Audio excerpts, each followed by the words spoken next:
साथियों नमस्कार। आज मैं आपसे भर्ती के बारे में वार्ता करूंगा और जानकारी देता हूं कि आज होमगार्ड में हर वर्ष भर्ती निकाली जाती है। इसको एक नामांकन प्रक्रिया का नाम दिया जाता है। नामांकन प्रक्रिया एक आर्मी की तरह भर्ती की जा रही है, इसको नामांकन प्रक्रिया बताया जा रहा है। इसमें स्वयंसेवक भर्ती किए जा रहे हैं, जबकि जो पुलिस विभाग में समानताएं होती हैं भर्ती में, वो सब इस विभाग में समानता दी गई है। क्यों ना इसको होमगार्ड को स्थायी तौर पे भर्ती करके लिया जाए। होमगार्ड जवानों को जो वर्तमान में पंजीकृत हैं, उन जवानों के लिए जो व्यवस्थाएं लागू होनी चाहिए, क्या विभाग को उन पर प्राथमिकता देनी चाहिए। भर्ती के लिए नोटिफिकेशन जारी हुआ है। 1 महीने तक लगभग फार्म भरे जाएंगे। 3842 पदों पर राजस्थान में ये भर्ती निकाली गई है। मैं आपको एक जानकारी देना चाहता हूँ, बताना चाहता हूँ कि अन्य राज्यों में होमगार्ड की स्थिति बेहतर होने का जो मूल कारण है, वो मूल कारण वहां पर भर्ती का नहीं होना है। होमगार्ड जवानों के लिए हर वर्ष सुविधाओं में बढ़ोतरी कर उसी में से वो रिटायर होते जा रहे हैं, और उस बेड़े में संख्या भले ही कम हो, लेकिन उनकी सुविधाएं बहुत अच्छी होती जा रही हैं। जैसे कि मध्य प्रदेश की अगर अपन बात करें तो मध्य प्रदेश में काफी लंबे अरसे से भर्ती नहीं की गई है, लेकिन होमगार्ड जवानों को ईएसआई जैसी सुविधा, पीएफ जैसी सुविधा ये देने की तैयारी है। होमगार्ड जवानों का जो मानदेय वेतन है वहां पर काफी अच्छी तादाद में देते हैं। लगभग 27,000 रुपए वहां पर उनका वेतन है।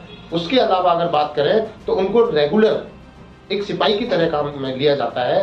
अब हम बात करते हैं राजस्थान की। यहाँ पर जो संख्या उपलब्ध है, सबसे पहले उसका नियोजन हो। सबसे पहले उन लोगों को प्राथमिकता दी जाए जो वर्तमान में है। मैं अच्छा मानता हूं कि नए युवाओं को अवसर दिया जा रहा है, लेकिन अवसर किस चीज का दिया जा रहा है? सिर्फ वर्दी पहनने का अवसर है, और इस वर्दी का एक मान देखा जाए, मैं मानता हूं कि होमगार्ड में जो भर्ती होने आ रहे हैं, आर्मी, पुलिस, आरएसी या केंद्रीय सुरक्षा बल, जो इनमें भर्ती होना चाहते हैं या एसएफएल रह जाते हैं, वो सब होमगार्ड को ट्राई करते हैं। उनको कहा जाता है कि ये लोग वर्दी से प्यार करते हैं, लेकिन उस वर्दी के अंदर जो छिपा हुआ हिडन कॉस्ट है, उसका जो मूल सार निकलने की बात अगर अपन करें तो वो मूल सार क्या होना चाहिए? क्या इस वर्दी का, क्या आप वर्दी के इस बेड़े में आने के बाद बिना वर्दी भी काम करना होता है? तो साथियों, मैं आप सबको भर्ती होने के लिए शुभकामना, लेकिन एक सचेत करने के साथ साथ मैं बताना चाहूंगा कि युवाओं, मेहनत करो, आगे बढ़ो। भर्तियां और भी हैं। अगर आप लगन से, मेहनत से कोई काम करते हैं तो आपको अच्छे अवसर प्राप्त होंगे। हमारे यहाँ होमगार्ड्स में भी प्रमोशन होता है, लेकिन सिर्फ प्रमोशन होता है, पद का प्रमोशन होता है। ना तो आपकी सैलरी बढ़ाई जाए, ना ही आपको कोई अलग से औहदा दिया जाए। विडंबना है ये।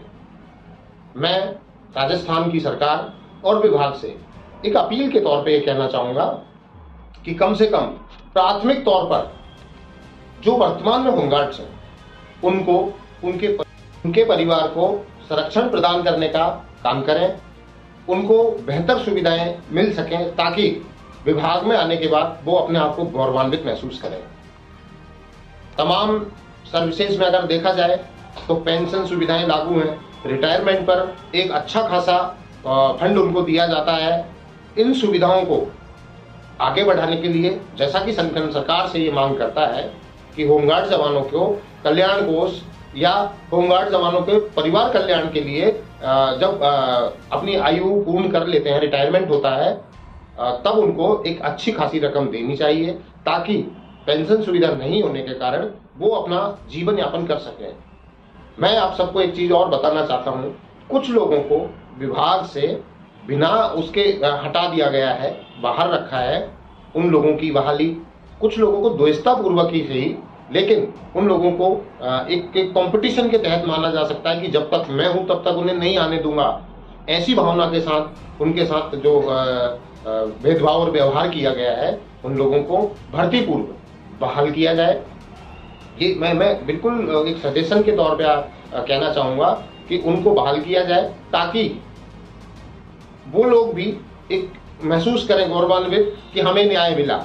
मिलना क्या है वो तो खुद भी जानते हैं, लेकिन एक सिर्फ इतना हो जाएगा कि हमने इतने लंबे अरसे तक इंतजार किया, हमें न्याय मिला। डिस्चार्ज जवान है, कोई पेंशन की सुविधा नहीं है, कोई ऐसा बड़ा प्रावधान नहीं है, तो फिर उनकी सुनवाई क्यों नहीं की जाए।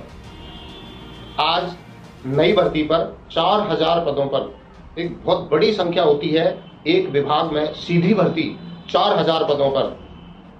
इसमें से कोई बहुत ज्यादा लोग नहीं है, 150-200 जो जवान है उनको न्याय दें, और जो बाकी इतनी बड़ी संख्या, बड़ी तादाद में जो इसमें ऑनरोल है जवान, उनके ऊपर बैठकर सरकार, विभाग और जवानों से इसका सुझाव प्राप्त कर और उनके ऊपर गहनता से डिपार्टमेंट की तरफ से गवर्नमेंट को ऐसे प्रस्ताव जाने चाहिए कि इन सुविधाओं से होमगार्ड जवानों का भविष्य उज्जवल हो सकता है और इस डिपार्टमेंट का नाम ऊंचा होगा।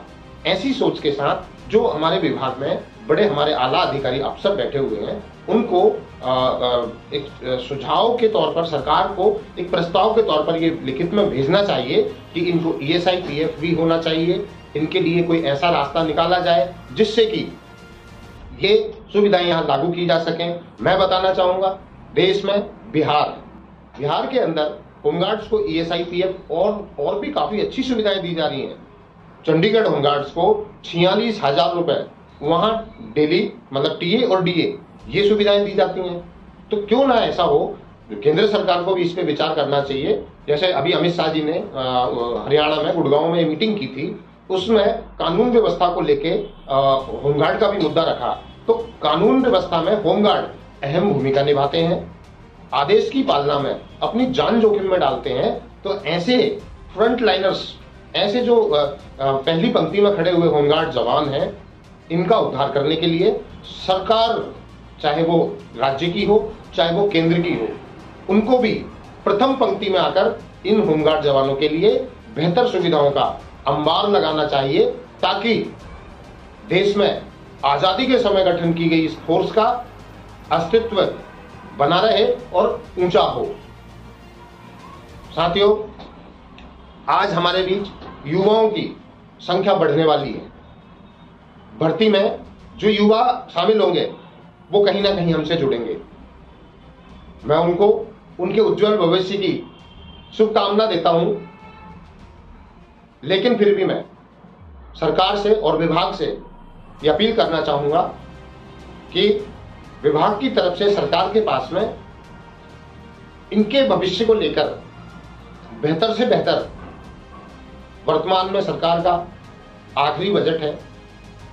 मुख्यमंत्री जी का कहना है कि आप मुझसे मांगते मांगते थक जाएं, तो संगठन की तरफ से हमने हर प्रयास करके सरकार के तमाम चैम्बरों तक होमगार्ड जवानों की मांग को पहुंचा दिया है।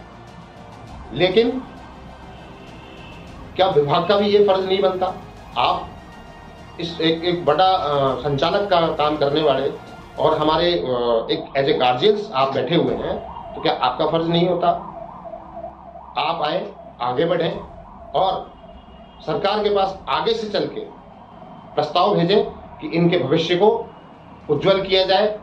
ये मांग नहीं, ये निवेदन है, और इसको आप हृदय सहानुभूतिपूर्वक इस पर विचार करके सरकार के खुले आमंत्रण पर कि आप मुझसे मांगिए, हम आपको देंगे, तो धन्यवाद देते हुए आप भी एक प्रस्ताव के तौर पर, सुझाव के तौर पर बजट प्रस्ताव भेजें, जिसमें होमगार्ड जवानों के लिए खुशियों का अंबार हो। इसी के साथ मैं आप सबको धन्यवाद देता हूं। आगे आने वाले समय में बहुत सारी जानकारियों के साथ मैं फिर आपके साथ बैठूंगा। बहुत बहुत धन्यवाद। जय हिंद, जय